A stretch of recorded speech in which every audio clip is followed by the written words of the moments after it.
From the Gospel according to Matthew, chapter 14, verses 22 to 36.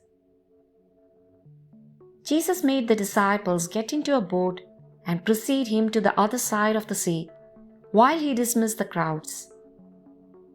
After doing so, he went up on the mountain by himself to pray. When it was evening, he was there alone. Meanwhile, the boat, already a few miles offshore, was being tossed about by the waves, for the wind was against it. During the fourth watch of the night, he came toward them, walking on the sea. When the disciples saw him walking on the sea, they were terrified. "It is a ghost," they said, and they cried out in fear. At once Jesus spoke to them. "Take courage, it is I. Do not be afraid." Peter said to him in reply, "Lord, if it is you, command me to come to you on the water."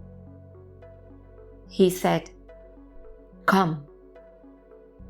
Peter got out of the boat and began to walk on the water toward Jesus. But when he saw how strong the wind was, he became frightened, and beginning to sink, he cried out, "Lord, save me." Immediately Jesus stretched out his hand and caught him, and said to him, "O you of little faith, why did you doubt?" After they got into the boat, the wind died down.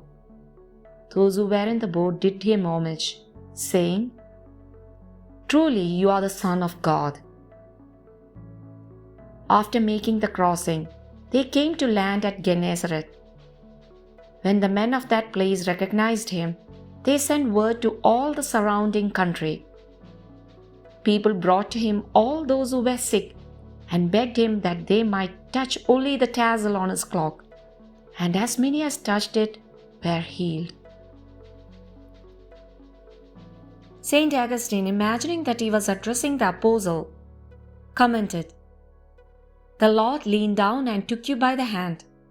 With your strength alone, you cannot rise.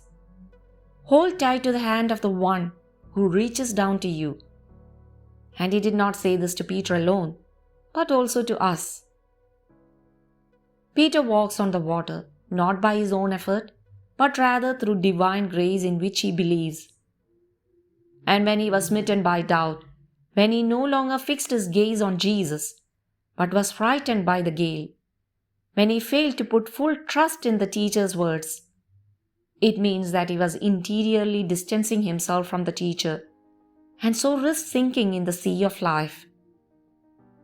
So it is also for us. If we look only at ourselves, we become dependent on the winds and can no longer pass through storms on the waters of life.